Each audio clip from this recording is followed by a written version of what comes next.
Welcome back to the Do More Cool Shit podcast. I'm your host, Sean McTadell. You're the creative nerds that are listening in, and I am so excited to have you guys back with me. 2024, here we go. A whole new set of episodes, conversations.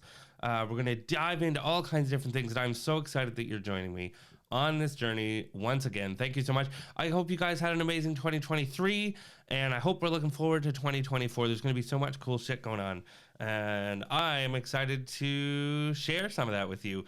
If you're joining us today on Spotify or Apple Podcasts or anywhere else you're listening and you're thinking to yourself, hey, you know what? I need a little bit more red beard in my life. Then you can hop on over to YouTube. You'll find Do More Cool Shit over there. You can go to the domorecoolshit.com website, and all our videos are posted there. Today, I get to have the awesome opportunity to bring a conversation that I had with Anne, Arcasian, Alonso to you, my favorite creative nerds. Anne is an amazing artist, streamer, human, and probably one of the best mayors I've ever met. And if you don't know what that means in the tradition, well, maybe you know what a mayor means. You probably know what a mayor means, but you don't know what a mayor means. Anne is the mayor of Tiny Town. And if you need to know what that is, you got to go to twitch.tv/Arcasian, where you're going to find out just how great of a mayor Anne is. Sorry. I'm sorry. I just can't help myself with this. It's the face. It really gets me.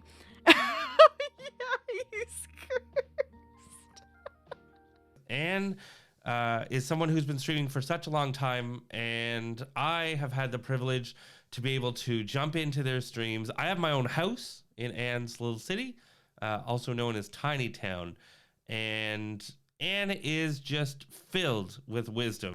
Everyone, sweeping 83% of you would rather kiss Liz's frog over the AI frog, okay? Sorry, Dumpy. It just wasn't your day. I have always admired Anne's ability to pull together community, to make people feel special when they enter any Twitch stream or any space. I'm not afraid to say it. If you make me draw a house and I hate it, I'm going to tell you that I hate it, even though I draw it for you. I hate this house. It's something that I don't think a lot of people fully understand how powerful that is.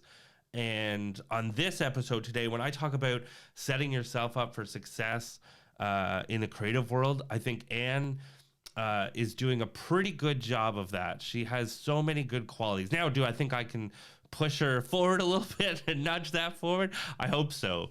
But Anne is so good around being able to, we talked a lot about trying stuff and literally trying, I had said trying stuff, but then I said like all of it.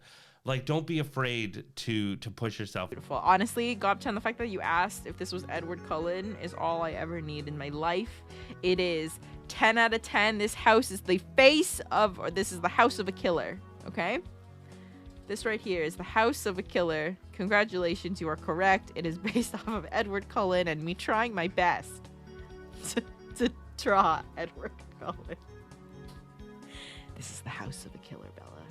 You know, in our conversation, we talk a little bit about what happens when you find yourself in a rut. And I thought Anne's take on that was so brilliant, where it was the idea that if you find yourself in a rut, all that means is that it's just time to learn something new. It's time to switch gears. It's time to not lay down. It's time to elevate, to motivate, to move, to push. And I thought that was really brilliant. It's maybe time to challenge yourself, and I think we don't do that very often as human beings, and especially as adults. I also, in the conversation that we had, there's a couple other things that I wanted to talk about. Anne talks a lot about getting better at failing, being okay with that. You know, there's so many other creatives we've talked to in the past. Go back and listen to any of those episodes, and they talk about one of the key factors to helping and making sure that they're a person that's going to succeed in the creative world is that you have to get better at failing. You have to just be okay with it. And Anne is no different. Anne says early on when we started talking about her Twitch journey that, well, what's the worst that could happen? Absolute Angel, thank you so much for also gifting out 5 subs to the community. Bless your sweet damn hearts. You know, not to pull one out of Liz's books or anything, but I think it's time. I gotta say, y'all a bunch of little shits, okay? I'm taking one page out of Liz's books. That's what you are, okay? I said it. This has gone too far.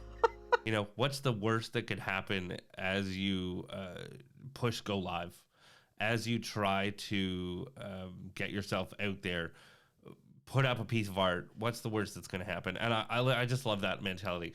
I think the worst that ever happened was that when we were in grade school, you got an F and you failed the class. Now you're an adult. You're not going to fail the class. There is no class to fail. There is only continuing to push forward and move forward and continuing to get better. One thing that I really, really, really admire about Anne is that Anne's ability to make a plan and Anne's ability to trust herself and to listen to herself. She brings that. We talk about that. That's later on in the episode. I think it's so good. I don't think we are very, very good at that. And I think that that is something that we can practice. It is something that we should really try to understand, and we should listen to ourselves.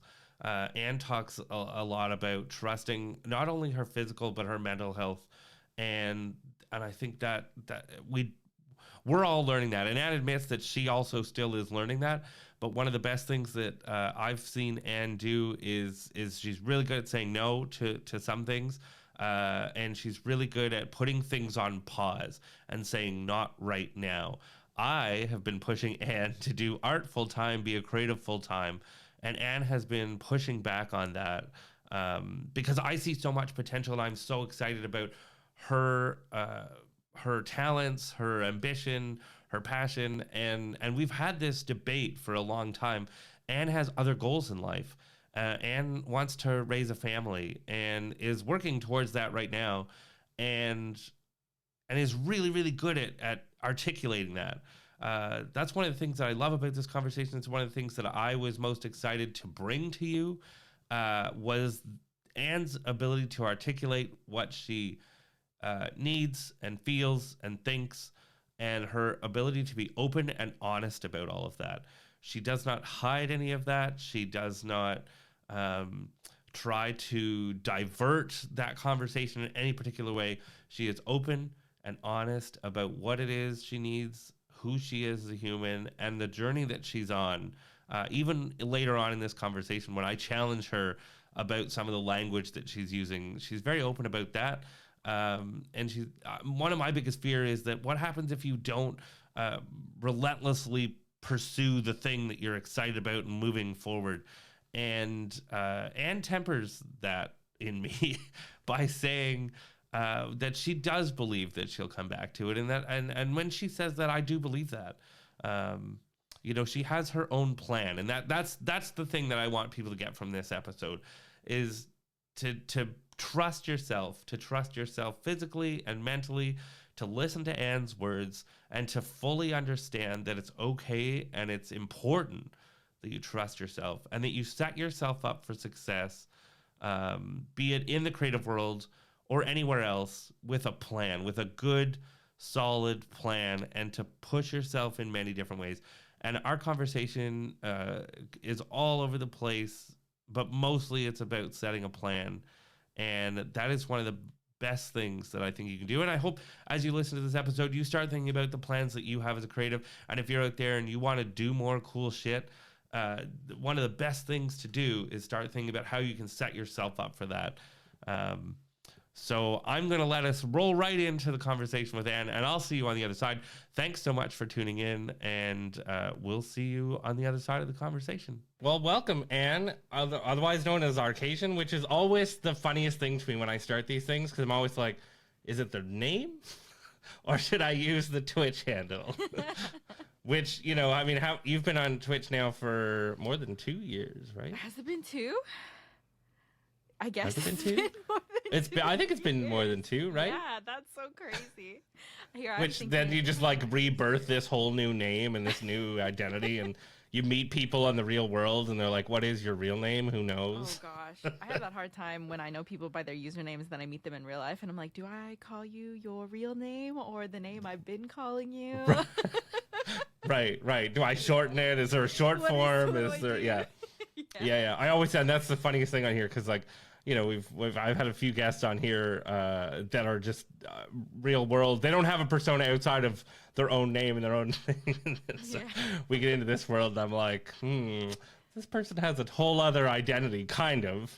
Kind of, yeah. And honestly, I go by both, and I'm not worried about if I'm called Arcasian on the street or if I'm called Anne or Arcasian, which I've heard before. I'm honestly pretty easy with how you want to pronounce the name. As long as there's no ill intent behind it. Yeah. Well, I have no ill intent at calling you anything but Anne or Arcasian.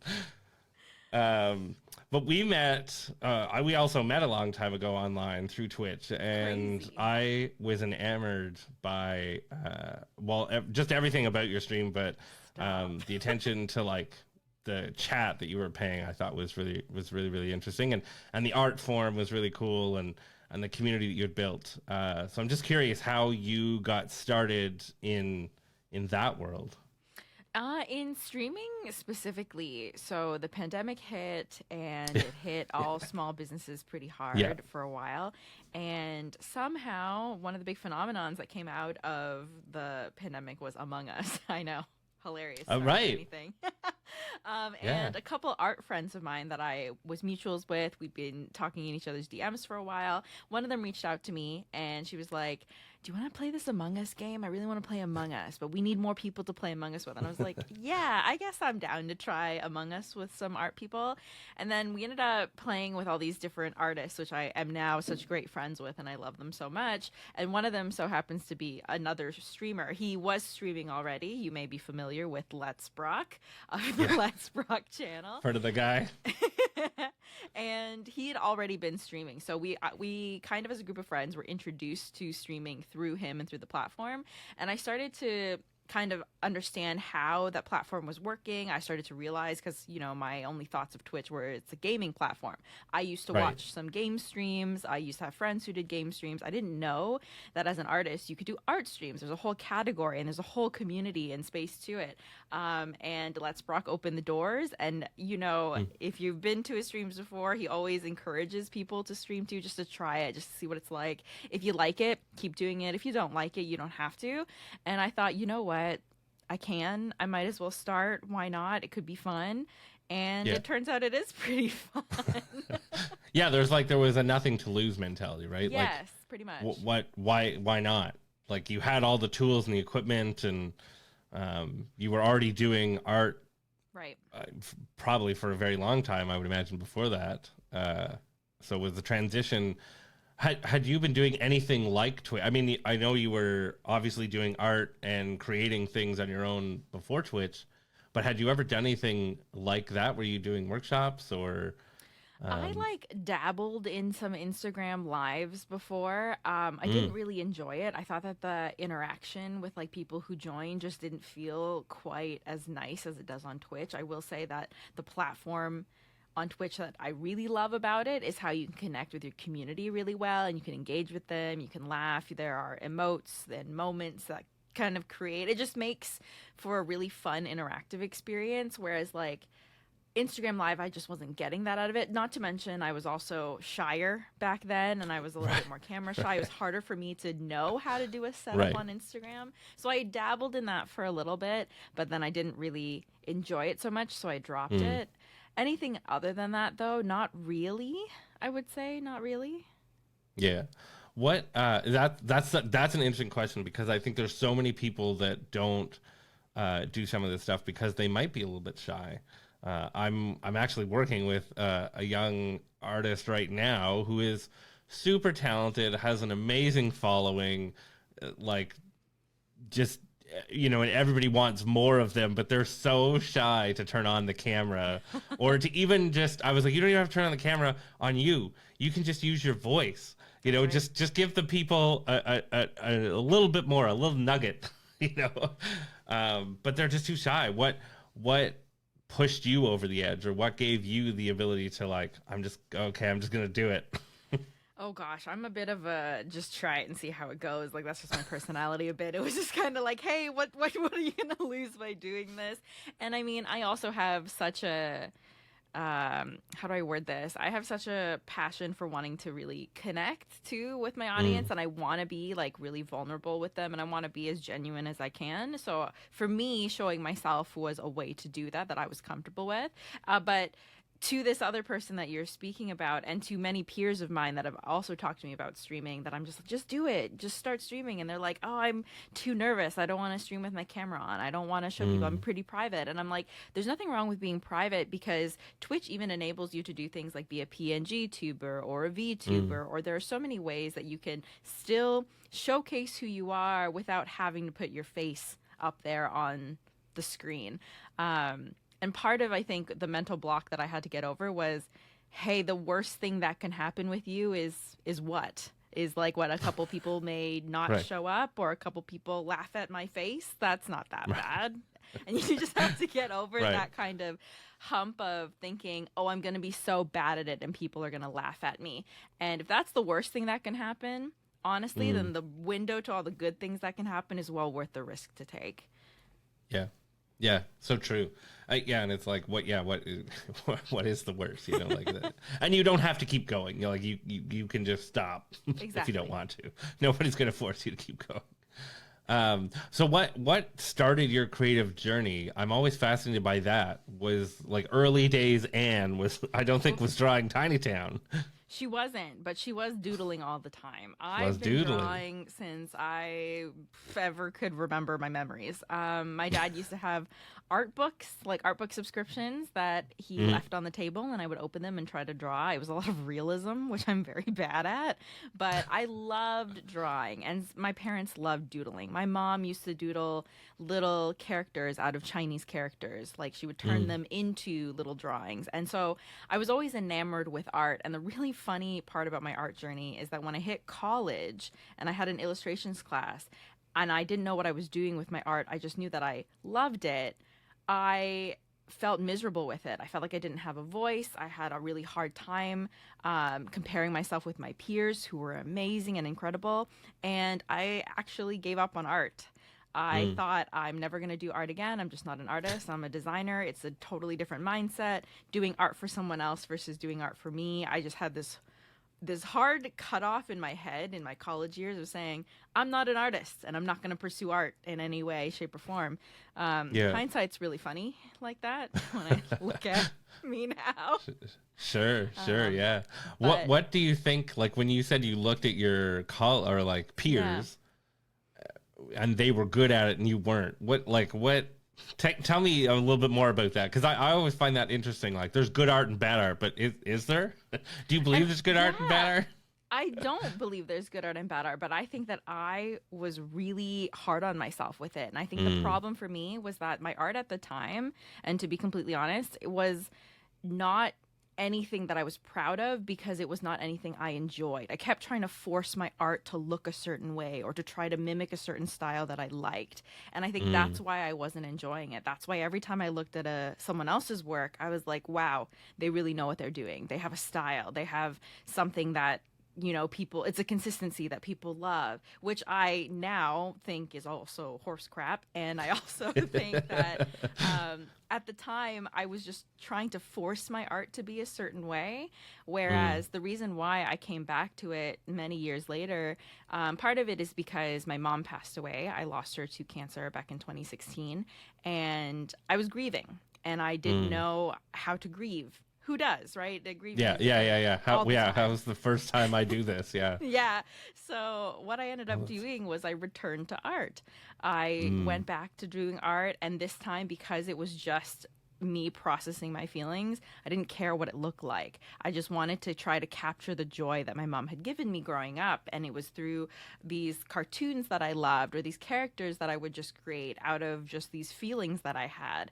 And I started to realize, this is fun. This is how I should have been doing art all along, was just having fun with it and learning and growing from that, as opposed to trying to mold myself to be a certain way.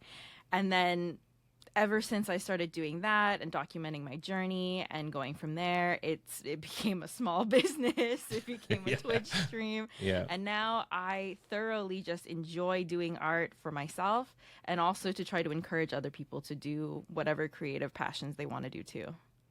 Yeah, I love that because I think there's something definitely in there about like doing it the way you want to do it, and there's no one way. And I especially in this podcast, in this world that I'm talking about, creativity and art. You know, if it's an artist, I think people have this idea of what an artist should be to make money. You know, it's like, oh, I need to do this kind of art, and then I need to go to a gallery, and then I need to show pieces, and people have to buy. So was that the mentality that you were kind of in when you were in school? It's like, I have to make big pieces that are going to go in a gallery? Was that kind of? It was more so that I felt like my art had to look a certain way, but then I would confuse myself on what it needed to look like because I liked so many different kinds of art that I was like, oh, which mold am I supposed to fit? Right. It was like what were they? Do you remember what kind of styles you were trying to do? One of them had this incredible hyper surrealist style. It was so cool but incredibly detailed. And let me tell you, I do not have the patience to do art that beautiful. Yeah. Okay. Another one was just like these incredible ink drawings, and how she was able to manipulate the ink was so cool. Like, I could probably talk to you forever about how admired I am about other artists and reasons why, but there were so many different characteristics to their piece. And I think what it really was that they already at that age were able to define for them what their illustration style at the time was. Because I do think that art styles change and develop over time. And what I wasn't seeing in my own art was that kind of identity. Whereas through their works, I could see an identity in them. And I think for me, because I was frustrated and I am very impatient as a person, I was trying to force it to happen fast. And it wasn't happening, and I wasn't doing well in the class. So I just thought, oh, I guess this isn't for me. Yeah. Move on to something else. Right. Oh, well, that's so fascinating. So, but you ended up, so I know that art, or like your art business, is not just the thing you're doing. I know you have other work as well. So you did go into design a little bit more too, right? You sure did. and then because there was probably a time where you were, I mean, you know, and I think it still creeps into everybody that's doing anything creative, but it's like, oh, I'm not going to make this a full-time thing. And you and I have had many conversations via typing about how it can be, but you are doing another job, which I also think is interesting because I don't, you know, I think you get to balance both. And I think there's something interesting about that, so talk us a little bit. So you ended up doing some design, and then I think, what was your first design work? Oh, so my first job out of school, I worked at a small design studio, which is like your dream job as a designer. You get to eventually do creative work. You have like tons of clients you can work with for all kinds of different creative projects, like branding projects. It was like the dream. I didn't feel like a dream when I worked that job. So I think some of the projects I got to work on and some of the clients I got to work with were so amazing and fun. But and I'll leave this one to be more like the atmosphere of the place was a little less ideal, and it was a little bit harder to. I think what was missing was just kind of like feeling some autonomy for myself in the work that I was doing. But then again, I was also fresh out of school. I don't really know everything that I'm doing, and it was just getting your feet wet for the most part. When I think about my early days in my career, I really switched gears because in that creative role, I felt a lot of creative burnout. And it's interesting now because in my career, I've changed from doing graphic design and doing like branding and client work into a more in-house role. And now I'm even doing more UX, UI after starting a career doing web design for a few years. And I've just been in the tech industry. What's really nice about that, while I did have a lot of creative projects to take over, I slowly noticed myself swapping that out to leave myself more creative energy for my art business. So now I do a lot more of the strategic planning, the strategic thinking around design, and lean heavily on designers who are a lot more experienced in branding and things like that to take on the creative. That's a bit more than the start, but that's kind of the career I've taken now. Well, I love that. You know, I think even that, like even talking about that, it just brings up that idea that, you know, creativity and art and whatever. I've always said this because I work with a lot of comedians. And I think comedians think, oh, be a comedian, do stand up in shitty clubs, you know, eventually make it to a bigger stage, you know, get a TV show or something, you know, like that's the only progression. And it's like, no, there are so many different ways to use your creative mind and that's why I really enjoy what you just said about, figuring out the paths, like, is it actually doing the design? Is it using your creative brain to like hand it off to a designer who is more skilled in that area? And there's no shame in that. I don't think we talk about that enough in schools or in the world, because I think people don't realize that. And I think, I don't know. Yeah. That's part of why I want to do this podcast, because I'm so fascinated by like what people are doing and how they're doing it. And it's like, oh, cool. You're using your creative brain that you've had your whole life, to do something in the art world, but it's not necessarily making full scale art pieces, right? But you're still making a living. And I think for the most part enjoying it. I know there are some ups and downs, but there's ups and downs all the time, I think, to anything. And like you said, it's a balance for a lot of this stuff. I think the hardest thing for me is balancing having a 9 to 5 and then doing another 5 to midnight on top of it, right. Because, a small business isn't a part-time gig. I mean, it could be if I pulled myself out of it a bit more, but I love it so much that I try to put in more. And when you're a solopreneur running your own business, I think the really tough part is that you wear all the hats. At least at the 9 to 5, I just wear the 1 to 3 hats that I wear. Everybody else has a hat that I can lean on. Whereas in my small business, I have to wear every hat, and that's really hard. That's really hard. And you've got let's dive into your business or your art business, because you've got a ton of you've been down a ton of different paths. Like I've seen buttons, and I know you just did your first sweaters not too long ago, and there's stuffies, and there's this and there's that. So what kind of mindset has always brought you into going to, I think your curiosity is always peeking out, right? Like 100%. Yeah, like when I looked at your page and when we first started talking, I was like, oh, this lady's a nutter. Because she's got it's just one person doing this stuff, but there's so many things. And then you were like, yes, confirmed. You want to take a peek inside my brain? It's wild in there. Yeah, right now, I'm like I can imagine. What's the next merch I can make? Right. Because do you remember the first thing you ever made and sold? Oh gosh, yes. I approached the small business very methodically. Like I was working the 9 to 5, and I was thinking, you know what, I'm going to take this small business seriously. I'm really enjoying doing art, and I'm following a lot of peers who are in the space making businesses for themselves. It became real. I was like, oh my God, my art can be a tangible business. You hear about starving artists growing up. Like that's why I went into design. Like I thought art couldn't make you money. And, and to be fair, it's a difficult world. It is like any industry. It's competitive, and there are lulls to everything.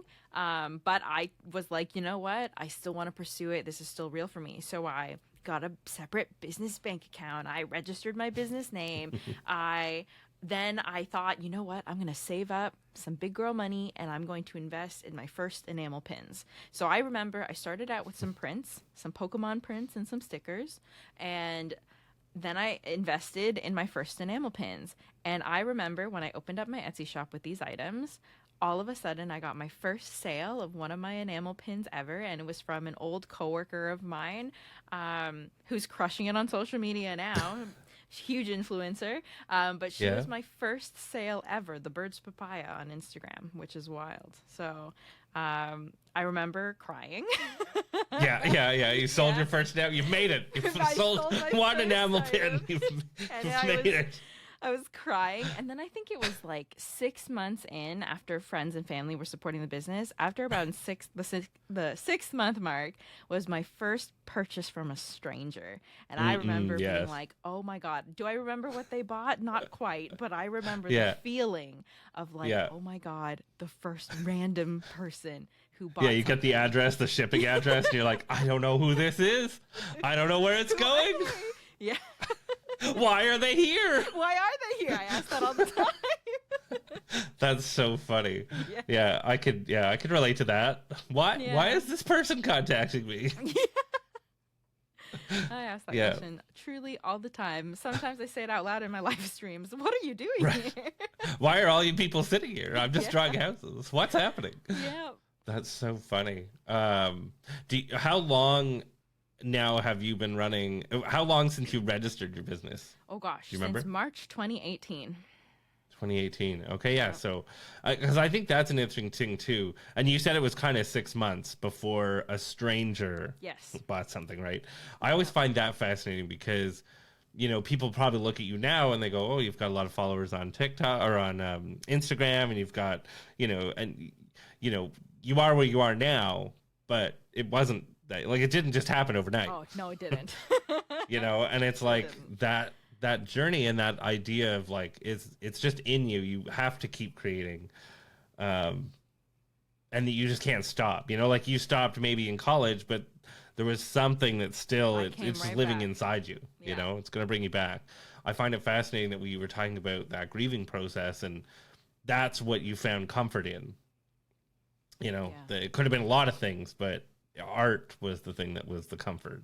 I think it's like weirdly, I don't know. I don't want to say like it's destiny or anything like that, but I feel like Yeah. very, I guess, grateful that it happened the way that it did, that I have, Mm. not to sound also overly emotional about it, but like that my art is now also kind of tied to the memory of my mom. So it's like the best way for me to continue to live her memory is now through my artwork and through the fact that I'm on this trajectory in life because of everything she could have given me. And I just want to keep honoring the life that she had. And so it fuels me in a way. I talk about this a lot. I did like a talk once for a creative get together. Gosh, I'm so nervous for that. But one of the things that I spoke about was like coming back to your why. Like, why do you do this in the first place? Why do you create? And I find that your why is allowed to change and evolve, because my why started in the beginning was it was for me. Why? Because I was processing my grief, and my why now has evolved to because now I have a community that connects with it, and now I want to continue to share stories with them. And so now my why is still selfish, but now has a larger purpose than what it was before. And so I think that my why stays the same in its core, but gets to also be all these bigger things. And whenever I'm because it happens often, I'll get to a point where I start to doubt myself, where I want to close the business down, where I think it's not working, et cetera, et cetera. But then parts of what help me come back is to just remember and remind myself why I'm doing it in the first place, right? Because I think it's so easy to get lost in the algorithms of the internet, to be like, oh, this post isn't performing, oh, no one's seeing it anyways. But that's not why I chose to create in the first place. I mean, don't get me Right. wrong, I want a sustainable business to be able to keep it running, but that again Sure. isn't the core of why I create. And I think that's a really important thing to talk about. Yeah. Oh, I love that. Yeah. Why is always for me is always up there. I love though that you did say about changing. Like the why can change. It's allowed to change. It's going Yeah. to change because we get older and we life change. happens, and Yes. we change. Yeah, we change. I mean, imagine if you stayed the same forever. Like, I of would not course be your doing why is art. going to change. Yeah, you wouldn't be doing art. Yeah, exactly. And well, I wouldn't be doing this podcast. Right. I was supposed to be a computer engineer. I mean, No way. yeah, when I started, when I was in high school, I was good at math and good at computers. So everybody around me just told me, "Oh, you'll make a lot of money doing that, and you'll be really good at it." And I was like, "All right, well, I guess I'll do that." you know. So because I didn't really know what else I wanted to do, and we're so friggin' young when you start exploring any of those worlds, When you're young, right? You know? Like, how do you know anything? How do you You know anything don't. when you're like 20 or 30 something? Like, know. it's like what are we doing in this world? Yeah. But other than just figuring out our why. Right. And and I went and I did it, and I was good at it, but I hated every minute of it. I was like, this is terrible. Why did everybody tell me? Like, everybody just told me I would make money and that I would be good at the thing, which both of those things probably were true. But every other aspect of it, I hated it. I didn't like any other part of it. And nobody told me anything about how it was going to work or what it was going to look like. And like you said earlier about the atmosphere of the first place you worked in, I just didn't like the atmosphere of how I was going to have to be a computer engineer. And then I went back and I was like, well, wait a minute, what else is there for me, And Classic and then career stuff, honestly. yeah, and it's Yeah. so fascinating. I'm so lucky that I'm really happy, and part of why I love doing this podcast and bugging people and yelling at people to go do the thing they love is because I was fortunate at that, like I was 17, you know, when I figured that out, and I was like, this whole school thing is all dumb. And like, not dumb, but like, you know, the career advice and like, because I left computer engineering and I went back and I did all the tests and all the things, and I talked to career counselors, and guess what the answers all came back that I should do. Like I did 7 of them. They all said I should be, and they all said the same thing. They all said I should be a computer engineer. Because they were only testing my like aptitude for what, but they weren't talking about my passions or my desires or whether I was doodling in a book or, you know. Yeah, so it was fascinating, just that. So I love that you leave that room for that. Why can change at any time. Of course. You know, it's funny because I had down here, I was like, what do you want your art and creativity to accomplish in this world? Like, why are you doing it? You kind of answered that, which is nice. You know, and it's gonna change, you know, and it is changing, and that's cool. I don't think enough people hear that it's okay to shift. I also am curious about, because you talked a little bit about sustainability. Have you ever, because I find this to be fascinating too, and I don't know, we talk a lot about, or the world talks about starving artists and poor artists and whatever. And I think that can be a thing, and like you said, it can be competitive. But also, I think there's a world where we don't need every extravagant thing ever. You know, if you're doing the thing you really enjoy, have you ever made a shift in your lifestyle to be like, well, I'm not going to make this amount of money? Or have you ever thought about that, where it's like, oh, I don't need to make $10,000 a month. I can just make 5 and be very happy doing this. All the time. Yeah. I think about how much we could give up so that I could do it full time and still feel comfortable. I think the difference, though, is like the sustainability for me, and the reason why I hang on to the golden handcuffs around my hands is mostly because like we're family planning, like just totally fully honest. We think about, you know, bringing a child into the world, and we also just bought a house. These are some of the most expensive things you could ever spend your money on. And I think I'm just a very nervous person. Like I don't know how much this stuff is going to cost in the future, how big our debts will be. So I think for now, I've kind of put a pause on like, you know, bringing myself to that full-time spot, but that's not a forever. Kind of similar to how like I want to be flexible with my why. I want to be flexible with my decision making too. Like I know that I can quit at any time and come back anytime. And I think right now I'm just making preparations for a different kind of life change.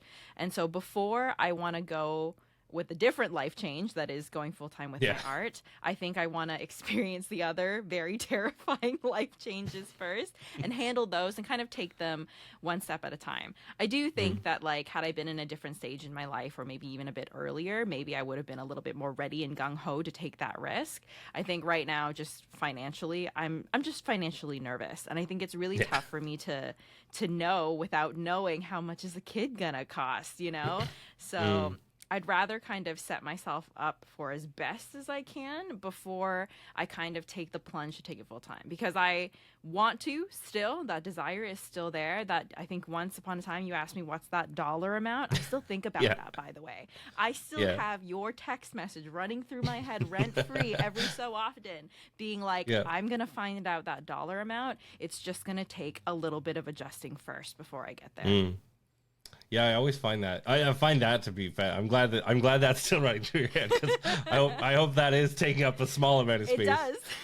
Because I find there are so many people when people come to work for me, I always ask them how much they want to make, and they're always like, well, like they're dumbfounded. They don't know how to answer that. And I'm like, you don't have to answer this in front of me. But especially students, you know, at the end of your 6 weeks with me, or the end of, you know, your 8-week placement, what do you hope to have in the bank? You know, and then it's like, well, I don't know what that looks like. And I'm like, all right, well, what are you going to do? And then, when they do come back with a number, I think it's important that I'm like, okay, good, you've come back with a number. How did you figure out that number? And what are you going to do to earn it? You know, and that whole different mentality is I think interesting. But I think it's really great that you are taking the time to like, you know, think about different plans, and that you know that it's not going to be a forever thing, and that you can put a thing on pause. And you've already experienced putting a thing on pause. You know, you've already experienced putting creativity or art, at least, on pause, and you can come back to it. My fear for people is that they don't come back to it. Yeah, that's fair. I think because I have been on the other end, Right. especially with parents who, if I've done, some coaching, and I get people that come to me that are 50 some years old and are like, okay, my kid's grown now. My husband's about to retire. I don't know what I should do anymore. That's my biggest fear. So I hope that doesn't happen. I'm gonna make an assumption about myself and say that's not gonna happen because I love this too much. But I'm gonna experience a life-changing moment. Who knows what'll happen? And I'm letting myself kind of absorb it. But I already see a future version of myself because I already see the version of myself currently, even just thinking about having a kid. I'm walking around in the baby section of every store, being like, I could make this. I could print my designs on this. I could make a cute toy like this. And I already think about ways that my business fits into my future child's life. So it's like I already have such a desire to do it now. I just need to continue to have it later. But again, the flexibility, I could change my mind and I want to be able to have the flexibility to change my mind.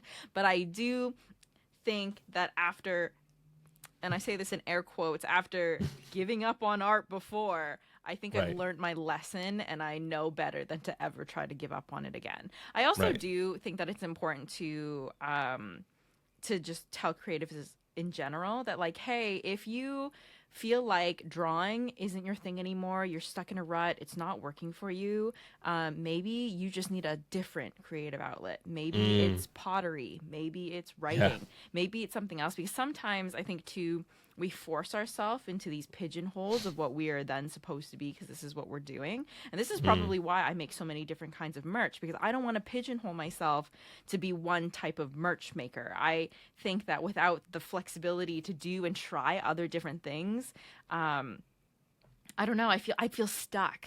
And I think that every creative should feel the freedom to try something else, because otherwise it's a different kind of prison that you put yourself in. And I'm fearful of that for people, because I think that we should be able to be creative in whatever way we need to be creative in that stage in our life. So tying this back to what we were talking about before, if I come back to creativity in a different way, that's just because I'm in a different stage now. And I think that's just as important to nurture. Yeah, absolutely. I think that freedom is such a godsend, really, to be able to, like, tell yourself and remind yourself that it's okay to try something different. And I think people I just want to talk about this for a minute, but do you think people are afraid to try things because they might, like, as we get older, I think you're like, well, I'm not going to start taking pottery classes. I'm such and such age, and, like, people have already been doing it for so long, like, where do you think that comes from for people? Because I think you have a very different attitude, and I know I have a different attitude, like, let's just try it, what's the worst that's going to happen? but I don't think that's normal. Do you have any thoughts or ideas about what stops people from doing that in later stages of their life? I mean, truthfully, I used to be thinking that way all the time. So I feel like I do know where that comes from. It comes from a lot of insecurities. Like, I think that, like, you think that people will judge you. You're afraid of people's judgment, or you're afraid of doing the work. You're afraid of starting something new. I think what's really common, and people don't talk about this enough because I'm very similar, but I'm trying to break from that. I'm trying to be better about it, is like, when you start something new, hell yeah, you're going to be bad at it. That's normal. But we have this inherent fear of being bad at things, especially when we're older in age. Like, when you're younger, you forgive yourself a little bit more. Well, maybe. But, like, I think that it's just as important to continue, like, we're adults, but we're also still learning. The learning never really ends. And I really think that the biggest blocker is probably just feeling a little bit of embarrassed that you're not immediately good at the new thing you want to try. But everyone who's really amazing at plants or sourdough breads or anything had to start somewhere else first. You know what I mean? Yeah. I'm going to tell you right now, if I were to try to take out bakery, I'm going to suck at it. But give me a couple months of just learning and, like, educating myself, and I'll be pretty good at making a thing of bread. So I do think that it's a lot of fear. I think it's really self-induced. And I think it's just having that hard conversation with yourself to just allow yourself to be dumb and silly and make mistakes and enjoy the thing in the and nothing is going to happen. It's Right. going to be okay. Like your bread can fall apart, It's and okay. you can just put it in the trash, or you can just eat the not very just good eat looking it. bread. Yeah. You know. That's okay. Yeah, I definitely know some folks that won't even, you know how like adult coloring books became a thing and it was all the rage, and maybe it still is. But people, I know someone who wouldn't color, they wouldn't get one because they were like, well, what if I color it wrong? And I'm like, well, what are you, I didn't know what are you could talking color about? something wrong. Like, what are you talking about? You just, you color it and then you close it. Like nobody's going to give you a grade. Right.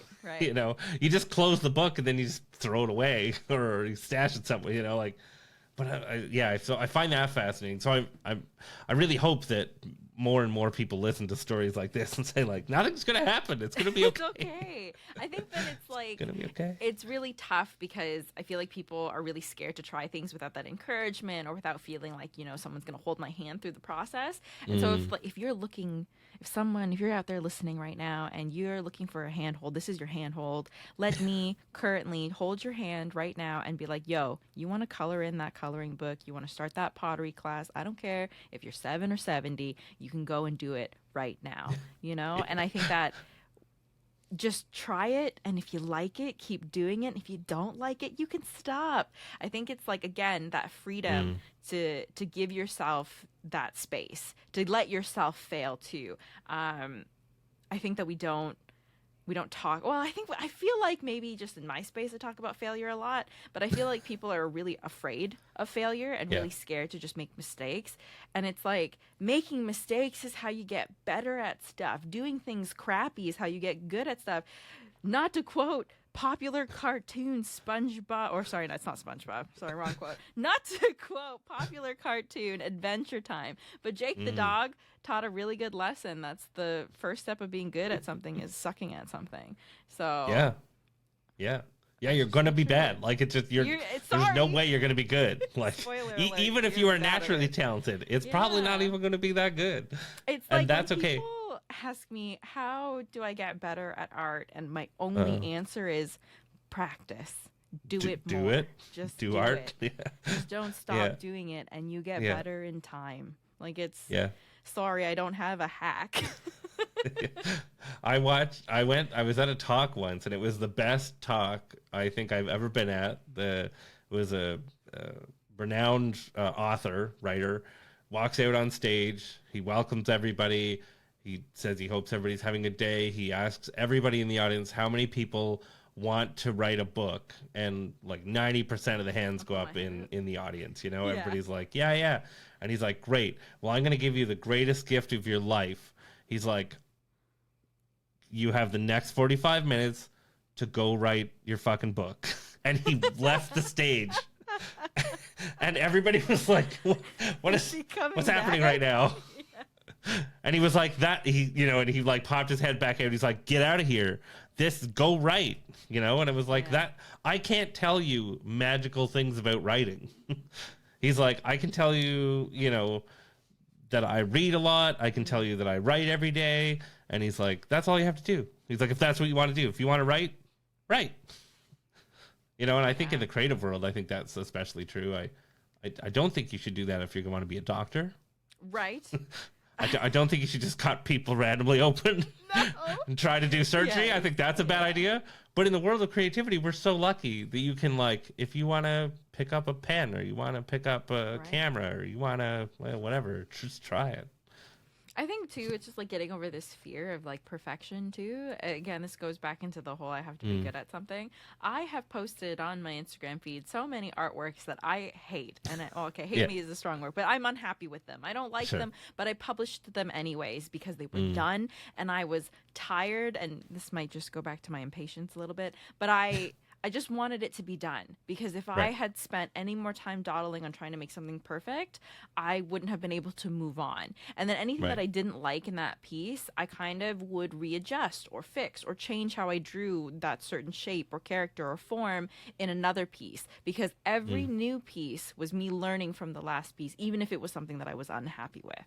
And I feel like that's the thing you have to learn to get over, is stop getting hung up on things that like you feel like you should fix now when they are things that you can fix later. Again, this is the freedom of creativity, I think. And I also think that like not every one way is like perfect for everyone, but I do think that if there's anything stopping you from moving forward, try to understand why that is and try to get past it, because don't let that thing be the thing that holds you back for too long. Yeah, I 100% agree with that. Do you how do you know your learning style? How do you learn? Because I think that's another thing that a lot of people have to figure out is so what do you do as a learner? Do you watch videos? Do you put the pen on the paper? Do you what's your thing? My primary ways of learning are visual and kinetic learning. I'm very much I need to see it, I need to watch things, or I need to do them to learn them. The worst way for me to learn is auditory learning. I don't learn very well by listening. Because usually I misfocus a lot if I'm trying to listen or do too many things at one time. But for me, it's definitely, if I can watch how somebody does something, or like pick up a Procreate tips tutorial video or something like that. That stuff usually goes a long way for me. And then once I start mimicking it and doing like, oh, this is how they were able to do this texture, I'm going to try to use a similar technique and see how that works for me. But then also trying to fit that technique into my own workflow, because I don't typically find that doing anything that anyone else is doing fits for me. But I'll adapt it into my workflow and then evolve it over time, especially if I don't like it right away. I'll play around. I think creative play is a lot of it. So it's really doing it, seeing it, and doing it are the best ways for me to learn. Sure. Do you remember the first time, like, have you just known that, or do you remember when you first like learned that? You're like, oh, this is how I have to learn? So I don't know why I have this memory. Is this like a core memory? But like in an elementary class, I don't even know what grade I was in, we had learned about, and there's probably more than just these three, but we had learned about these 3 ways to learn. And I remember like as a child being like, I am these 2. And I remember, I don't know why I have this memory. I remember being like, really I know that I'm these 2, because whatever exercise or program she had all of us do, those were the ones that I felt the most comfortable with. And I was able to identify that in the classroom. And like all the other students in the class were doing the same, which was really nice. But I honestly don't know why that's a core memory, but I can actually answer that just like stuck with you for a long time. That's so funny. Well, yeah, it's fascinating, how what will stick with you. It is wild. Yeah. Like, well, why? Like that, if you were however many years ago that was, probably a decade or 2 ago, it's like, why? Yeah, it's fascinating. Okay, well, let's jump into, so, I mean, we've gone a long time up to Twitch. So twitch.tv/arcasian. That's me. And you can find, so I first found you drawing Tiny Town. Can we talk about Tiny Town a little bit and like how that got started? Because I love Tiny Town. Oh, thank you so much. I'm so glad. It is so much bigger than I ever imagined it would be. But let's start in the humble beginnings, shall we? Yeah. Once upon an early Twitch stream ages ago, I was trying to figure out a way to make the Twitch streams interactive. I'm obviously in a lot of Twitch streams myself as a viewer, and I was trying to see ways that other artists were engaging with their community, and I was just sitting there and Googling. I did so much Googling. How can I get people to use their channel points? Because I really like using my channel points in other people's channels. And I think there were things like you could do pop-ups, you can do, what are other people's redeems? Oh, they had a lot of gaming related ones, like play blindfolded for 5 minutes or whatever, or things like that. And I was like, these are really fun, but the gaming ones don't really apply to my art stuff. So then I was trying to think of what could I do that would be engaging, that people would want, that is also not going to be taxing on me as an artist. And so I thought, I can draw them cute tiny houses with faces. And this is literally how the thought came into my head. I was just like, what if it's like a little town and everyone could have their own little house, and I just drew silly little houses with faces on them? That could be fun. And I ran with it. And now people will come into the stream stream on Sunday, save up their channel points, and redeem tiny houses, tiny bushes, setting houses on fire.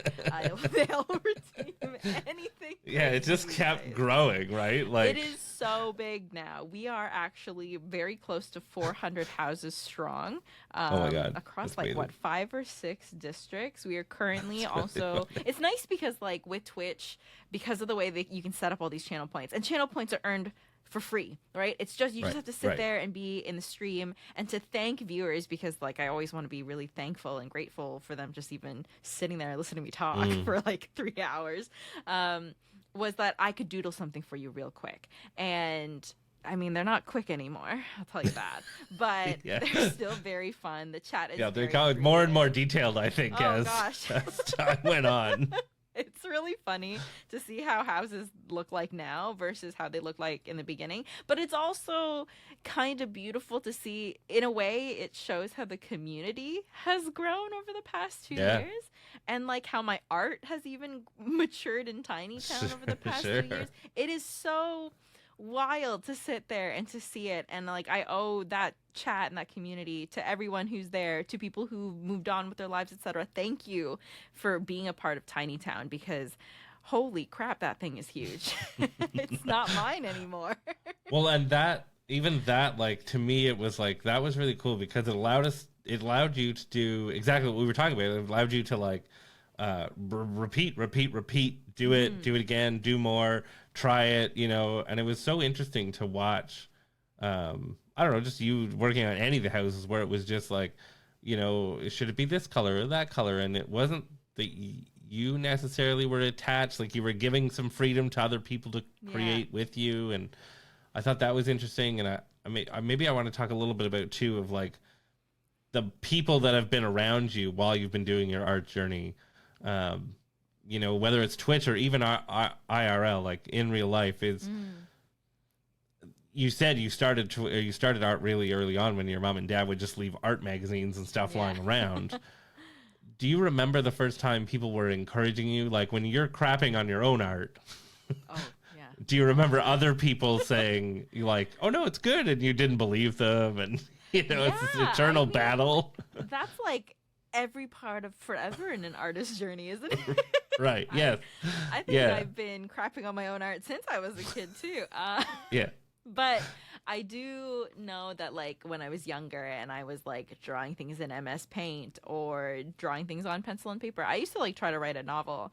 And I remember like my classmates were so supportive of me all the time. That's what the hugest thing that encouraged me was that like a lot of my friends, especially in high school, for some reason this is a really big memory, is like I used to doodle their characters in the short story I was writing, and I would doodle them and have like these little character charts, and they would be like, "Oh my god, that's my character, I love them so much, you drew them so cool, could you give them like a little, I don't know, necklace or something?"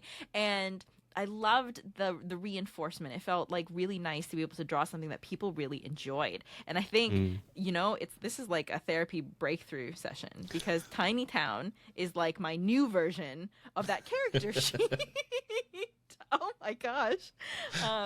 And I think that like it's just nice to build something with other people. I think I just really, really love that, because then it's, as much as I love creating art for me, I also just love working on something together that doesn't feel as heavy as a commission, where it's like, oh, I'm being paid to do this job that has to be super perfect, and I suddenly put all this pressure on myself because it's like a commercial thing, where this is just kind of us doodling, hanging out, being silly. And I think that creative joy and freedom is really what I live for. So I think what's really nice about that and how it ties in, you've just linked it to a childhood memory. I think that, like, truthfully, I've been surrounded with a lot of self-doubt a lot of the time, but I find that whenever it's nothing that feels like a heavy project that you really have to put your 2,000% into, it's just so much more fun for everyone. And I think that I feel so much easier to create when that happens.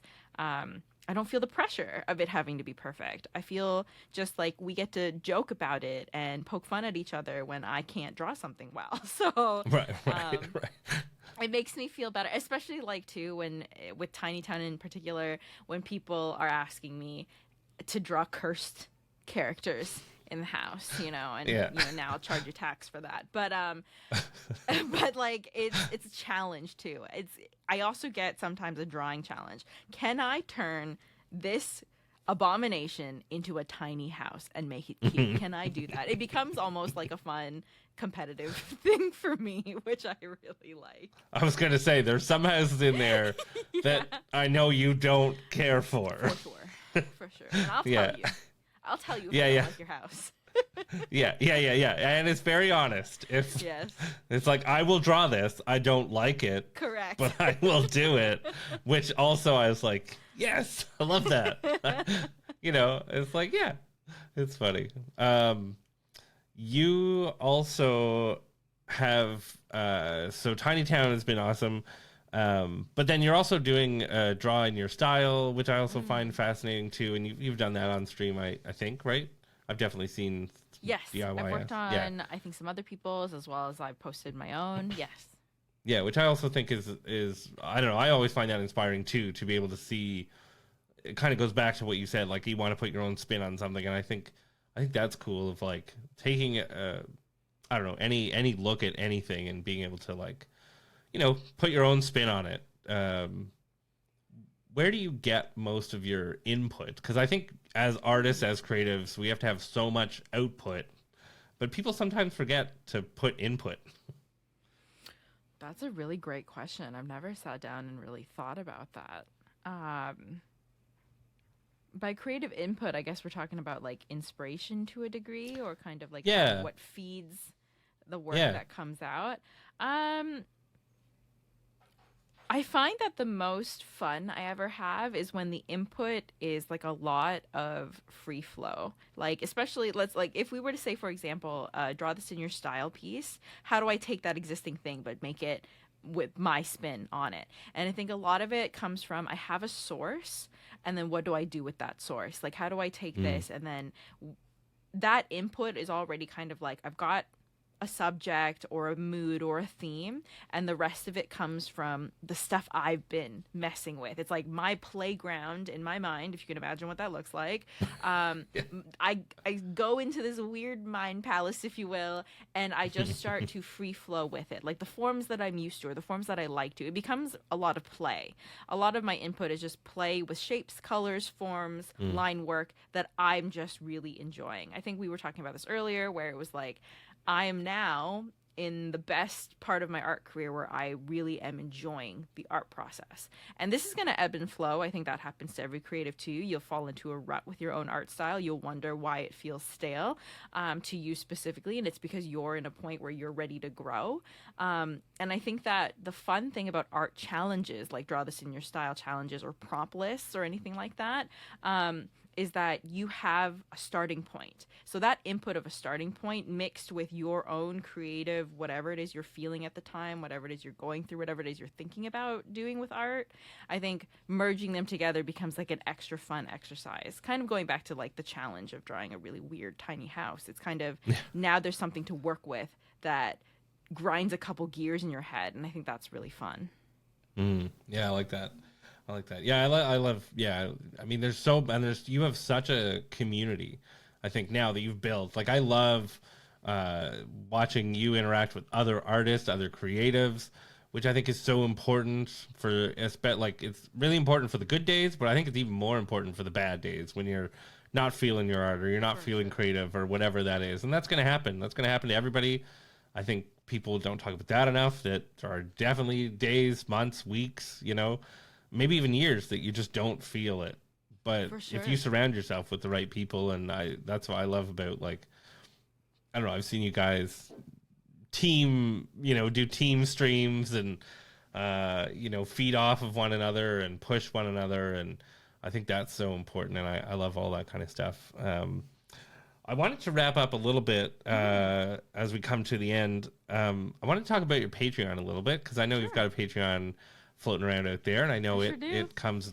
I think it's currently active, because I know sometimes it goes on hiatus and it pauses, but I think it's currently active. I'm back in business. Active. Patreon is running. So go check that out, which I think is patreon.com/arcasian, right? Yeah, it's me. Yeah. But in there, you have a goal. I want to talk about your goal a little bit because obviously I'm going to talk about that goal. Your goal is to have 500 patrons. That's right. Well, that was before they got rid of goals. Did you know they got rid of goals? Well, it's still there. It's still sitting there. I still see it. Interesting. I still see it. I got an email saying they're getting rid of it, but well, I see it, and in there you said if we were ever to get there, you would go full time. That's right. Would you? Are you still feeling that? I know we've talked about it, you know, a lot. Just because it's a little bit intense. I think 500 patrons is quite a distance away, but I think I think if I had the consistency of 500 patrons, I think that I would feel I think a little bit less afraid. I think, again, a lot of the reasons why I hold back so much is because of that fear. And I think that getting over that fear is a different journey for everyone. But I do think that stability in the sense of like, you know, consistent financial income helps me override that fear. I think the reason why, again, I stick to the 9 to 5 is because that's a consistent monthly income that I can rely on. And I think what's difficult with the shop and everything else is that it's not consistent. You know, there are lull months and things like that. And I think that it's too unpredictable for someone with my like level of anxiety with stuff like that. Whereas I really value, and I also just really rely on consistency. That's just part of my personality for me to feel comfortable and to make big decisions like that. That yes, if I could ever hit that goal that's going away, but is still mentally in my mind. It's still there, but it's just not there. It'll be there in my mind. I wanted to like correct that. I just found that interesting, and maybe we can talk about this just a little bit. But the language of if we were ever to, I think is what you wrote, and I was like, oh man, that language for me, I was like, when we hit this goal, and I was like, do you find yourself doing that? I find myself doing it, and I find myself looking at creatives doing it a lot, where it's like, if ever, or like, oh, this could never happen.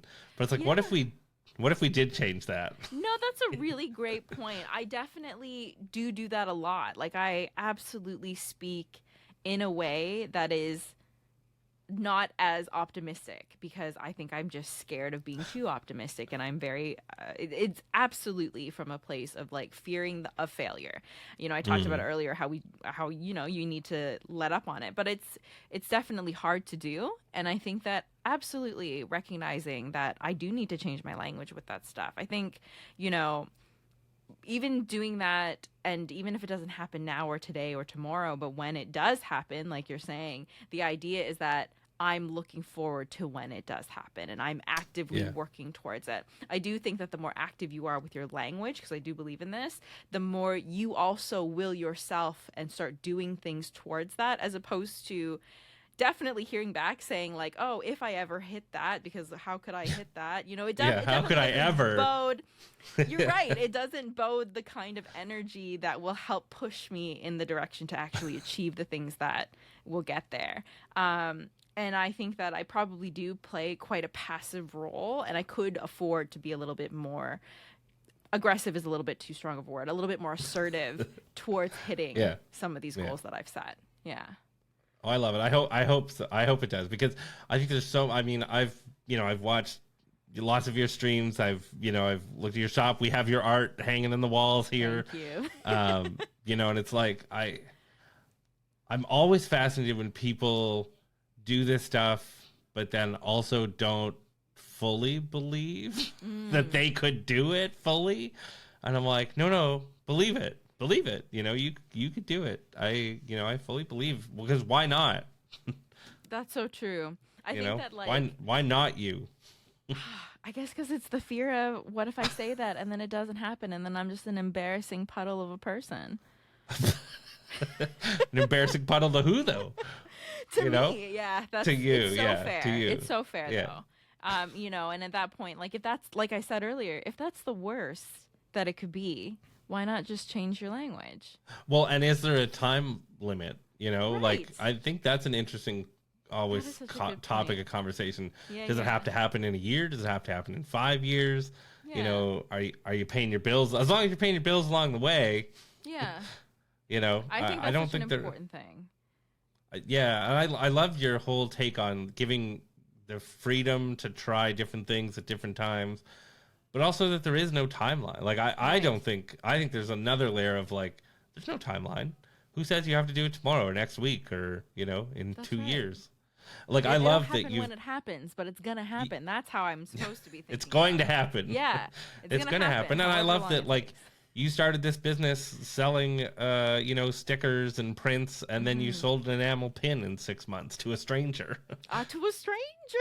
You know, and but Yeah. it took that time, right? Right, Now it's you right. know 5 years on, and I know. you know who knows where it's gonna go. And You're you know, so you right. at one point you had your Patreon, you had a patron that you didn't know who it was, That's so true. and now you've got many of them. I think you're almost at 100 now. I think. Oh, bless them. They're all so sweet. I appreciate them so much.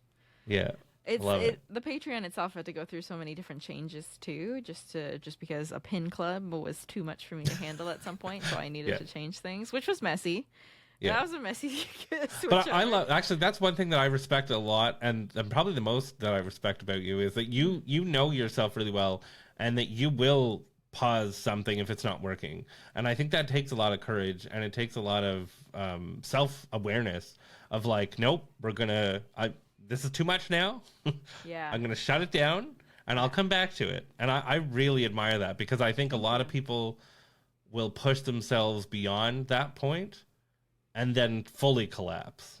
I think know? that's the thing that, like, if I could say this to people, like, I was not always this good about. I'm not even that great at. I'm still doing better at balancing. Yeah. You know, doing the full-time job, running the business, running the Patreon, doing Twitch streams, yada yada yada.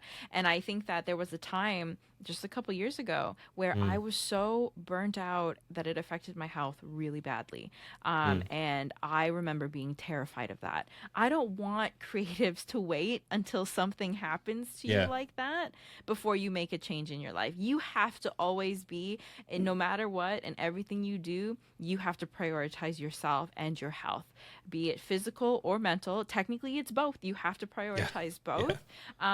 And I think that, like, pushing yourself to do things that will set your body over the limit is never going to warrant you anything good in the long term. In the short term, you keep what, a couple sales for a couple months or whatever it is. But in the long term, I think you really lose out on parts of yourself. And that's terrifying to me.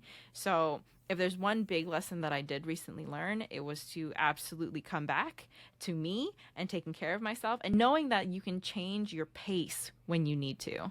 And I think that's important. Let me end by asking you, what do you think you need that would help you succeed in the creative journey that you're on right now? What's the thing that you could use the most right now that would help you? Besides $1 million? Yeah, besides $1 million, because that's not gonna happen. But what would you need?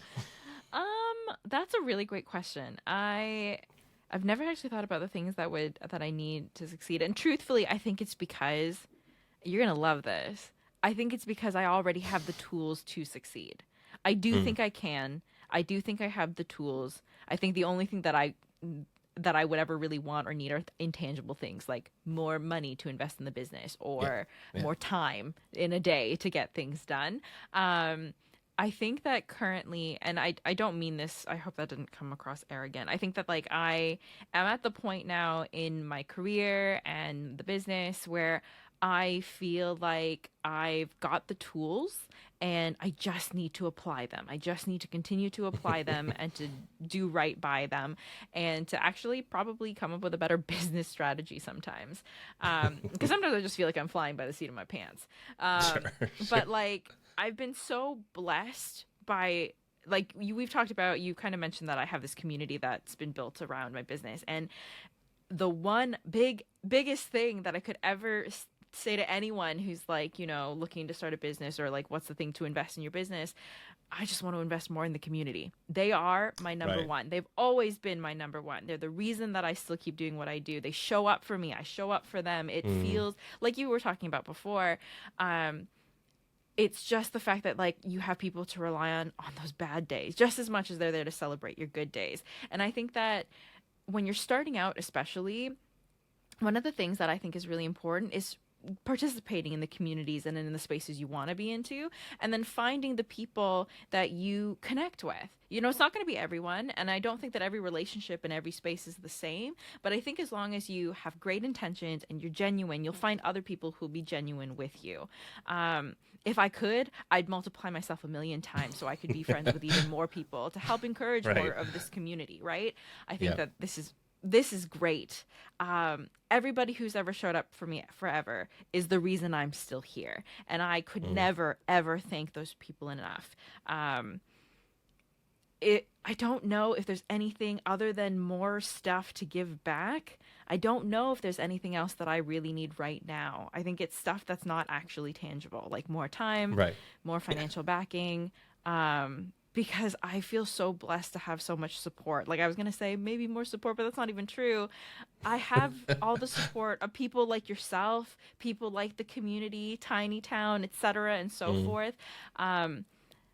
I think that I have the tools. It's just a matter of the time it takes to get there, truthfully. Yeah. Yeah. That's great. Well, you're right. You're right. I did love that answer. You said I was going to love it. I did. I like it. Well, Anne, you are brilliant, amazing, talented, all the great things. I'm so blessed that you agreed to do this with me.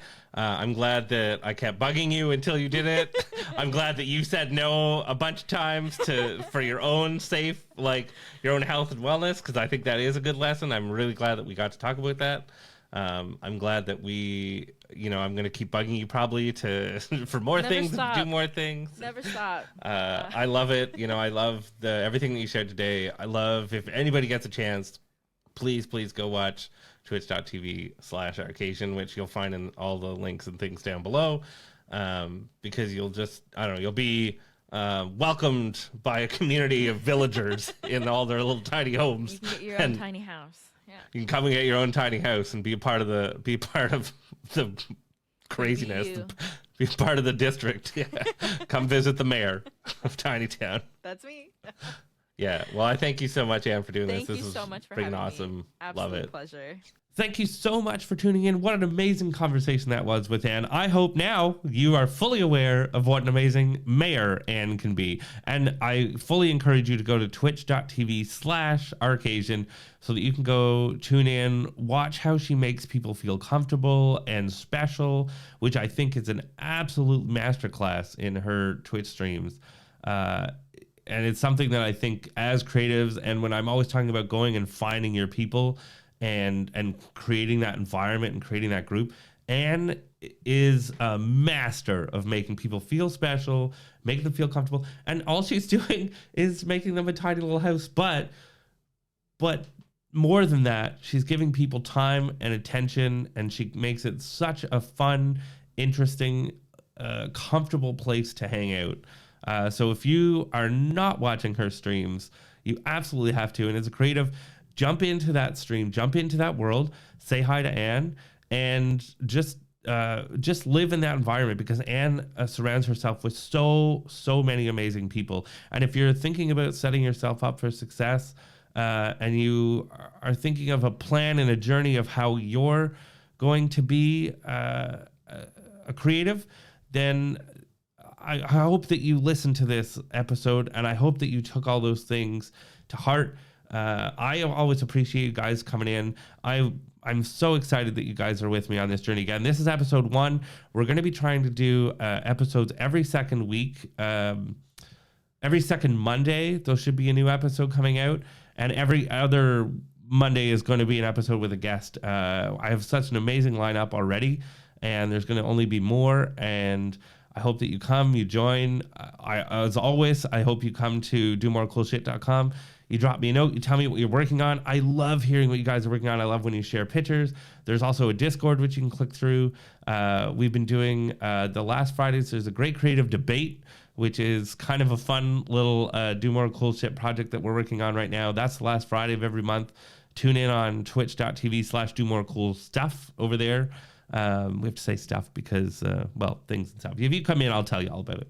But thank you so much for tuning in. As always, I hope you drop the rating. Let us know how we're doing. Let us know how you're doing.